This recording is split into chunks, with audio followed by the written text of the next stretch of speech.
Hey, it's Andrew. It's kind of dim lighting, I think, but okay. I wanted to talk today about Pythagoras.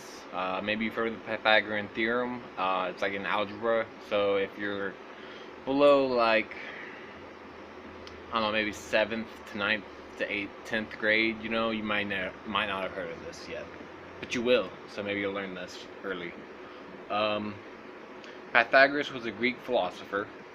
And the Pythagorean theorem is a squared plus b squared equals c squared. And it's used to find the hypotenuse or the long side or the whatever side. You can do it in different ways, like c squared minus b squared equals a squared. So it has different variations for finding whichever side of the triangle you need. It's for like geometry, but also algebra.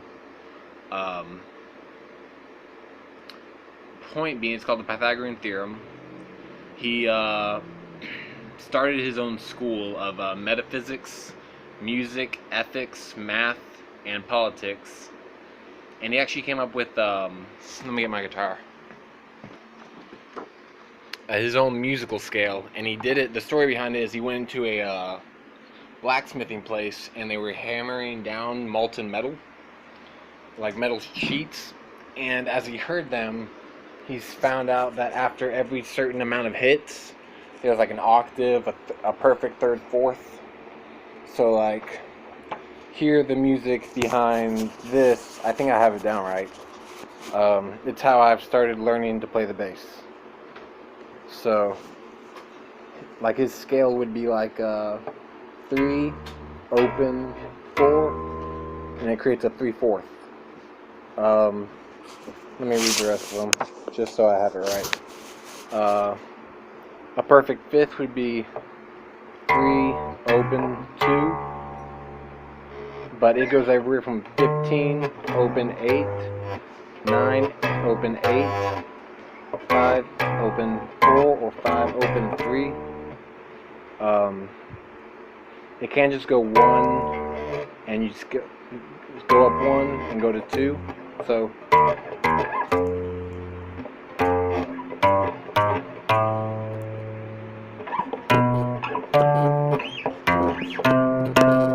that's all his stuff. He came up with 10 being the fullest number in mathematics, like a full spectrum. And it's that those numbers are even being used today. I looked up. There's a modern MIT computer that uses like 10 dimensions on like a like the XY axis scale for like math, like a plotting graph. But this uses 10 different dimensions to find the best in all possible ways to create chemical reactions. So like when they're making pharmaceuticals, they can find out before they waste materials what the reaction will be. There's the tetraxes,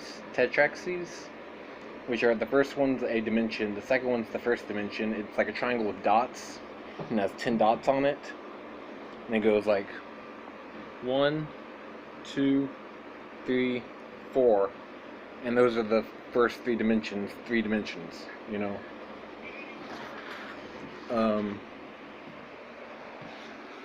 But the reactions, even water is made out of 10. Oxygen's 8 for its atomic number, and then there's 2 hydrogen, which is 1, and that creates 10, which is a full spectrum, which allows the impact of space to like create on it. So hydrodynamics kind of works off the 10 scale as well as a transfer of energy.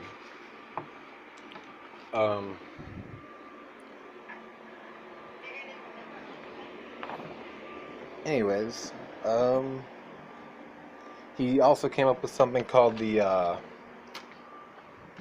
music of the spheres, saying that the planets and the stars, as they move in harmony, are creating sounds, and it's creating like a symphony. And that's actually been proven pretty much correct with NASA and modern science. The soul, he just said that the soul had 3 vehicles. One's ethereal, which is like the celestial, like your bond with the stars in space. The luminous, which suffers punishment of sin after death. And the terrestrial, terra being means earth, the vehicle that occupies earth. That's basically it for Pythagoras for now. But he's had a major impact on different mathematics and philosophy. So, thank you. Bye.